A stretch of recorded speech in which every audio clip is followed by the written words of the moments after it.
Second point हमारा क्या था, आपके पास इनपुट कितनी है और आउटपुट कितनी देनी है, ठीक है? ये आपको पता होना चाहिए। फिर आपने कहता फिक्स कर देने हैं इनपुट के लिए कौन से लेटर्स होंगे और आउटपुट के लिए कौन से लेटर्स होंगे। जैसे यहाँ पे देखो, हमने इनपुट्स के लिए ये वाले लेटर्स फिक्स कर दिए और आउटपुट के लिए मैंने क्या ले लिया, वाई ले लिया। Third step is this. Fourth step है कि जो इनपुट आउटपुट है उसके लिए आपको ट्रुथ टेबल क्रिएट करना है, ठीक है? वो ट्रुथ टेबल कैसे क्रिएट करना है वो डिपेंड करता है कि आपकी प्रॉब्लम क्या है। जैसे उसने प्रॉब्लम क्या बोली है, देखो समझो।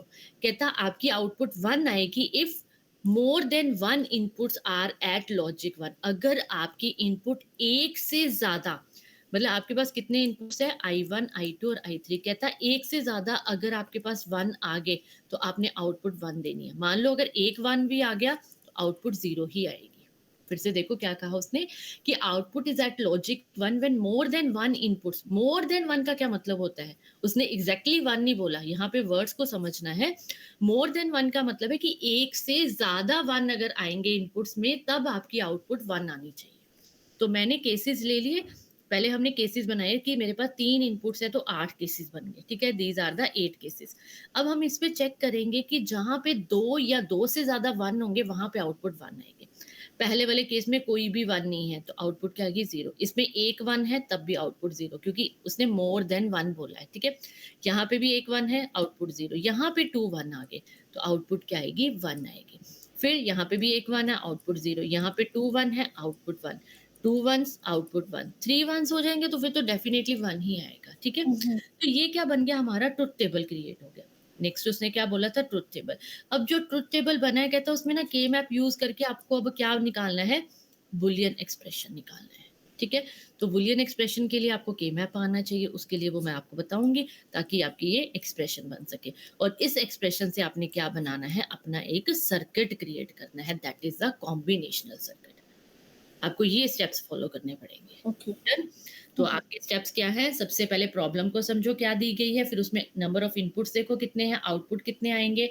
फिर उसमें आपने देखना है कि आपने फिक्स करने हैं सिंबल्स, इनपुट के लिए क्या रखना है, आउटपुट के लिए क्या रखना है। फिर आपको ट्रुथ टेबल क्रिएट करना है। फिर आपको बुलियन एक्सप्रेशन बनाना है यूजिंग के मैप। देन आपको लॉजिक डायग्राम बनाना है, that is a combinational circuit. Hmm, clear? तो अभी हम बात करेंगे हमारे पास जो इलेक्ट्रॉनिक्स, क्योंकि मैं ये नहीं करवा रही हूँ क्योंकि मैं समझ के चल रही हूँ आपको आता है, ठीक है? हम यहाँ पे आ रहे हैं लॉजिक गेट्स पे सीधे, ठीक है?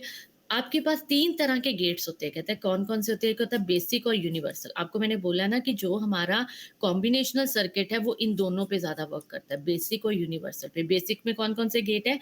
एंड, नॉट एंड और, ठीक है? हाँ हाँ। यूनिवर्सल में क्या आ गए, नैंड एंड नोर। ये नैंड एंड नोर यूनिवर्सल क्यों बोला जाता है? क्योंकि इनकी हेल्प से ना आप ये सारे क्रिएट कर सकते हो। एंड भी क्रिएट कर सकते हो, और का भी बना सकते हो और नॉट का भी बना सकते हो। फिर अदर जो 2 गेट्स रहते हैं वो क्या रहते हैं, एक्सओर एंड एक्सनोर रहते हैं, ठीक है? टोटल हमारे पास कितने गेट्स हो गए, 3 और 2 वो 5 और 2 7। टोटल हम 7 गेट्स के बारे में स्टडी करेंगे। ओके। ओके? हाँ हाँ। अब सबसे पहले है, जल्दी से करेंगे क्योंकि आपको एक बार रिवाइज करवाने लगी हूँ, ठीक है? कंसेप्ट हमारा कल स्टार्ट होगा। अभी आज हम जस्ट बेसिक वाला कंसेप्ट कर रहे हैं जिसमें कल भी मुझे नहीं लगता स्टार्ट होगा। पहले के मैप हम करेंगे, ठीक है? हाँ अब हाँ। हमारे पास क्या आ रहा है, लॉजिक गेट्स आ रहे हैं। कहता है सबसे पहले एंड गेट है। एंड गेट का सिंबल क्या होता है, this one and this one. इसको इस तरह से आपको बनाना है। और एंड गेट में हमेशा कितनी इनपुट्स जाएंगी, मिनिमम 2 इनपुट्स होनी चाहिए। एक इनपुट पे ये वर्क नहीं करता, ठीक है ना? एंड गेट का और नोटेशन क्या आती है, इसके बीच में क्या लगेगा, डॉट लगेगा, ठीक है? इसका ए डॉट बी, और जो इसका गेट है वो कैसे बनेगा, 2 इनपुट्स, और इस तरह से आपको बनाना है ये चीज। क्लियर? तो this is the A dot B. But ये कहता है जो हमारे पास एंड गेट है वो कैसे वर्क करता है, हमारे पास 2 इनपुट्स हैं, है ना? 2 इनपुट्स हैं और आपकी आउटपुट क्या आनी चाहिए, ए डॉट बी। तुम्हारे पास केसेस कितने आ जाएंगे, टोटल 4 केसेस, है ना? तो अब एंड गेट क्या कहता है, एंड गेट कहता है कि अगर आपकी एक भी इनपुट 1 होगी, सॉरी एक भी इनपुट 0 होगी तो आउटपुट क्या आएगा, 0। अगर एक भी इनपुट 0 हो गई तो अगर एक भी इनपुट अगर लो है तो आउटपुट क्या आएगी, लो। अब इसमें तो दोनों ही लो है तो आउटपुट भी लो।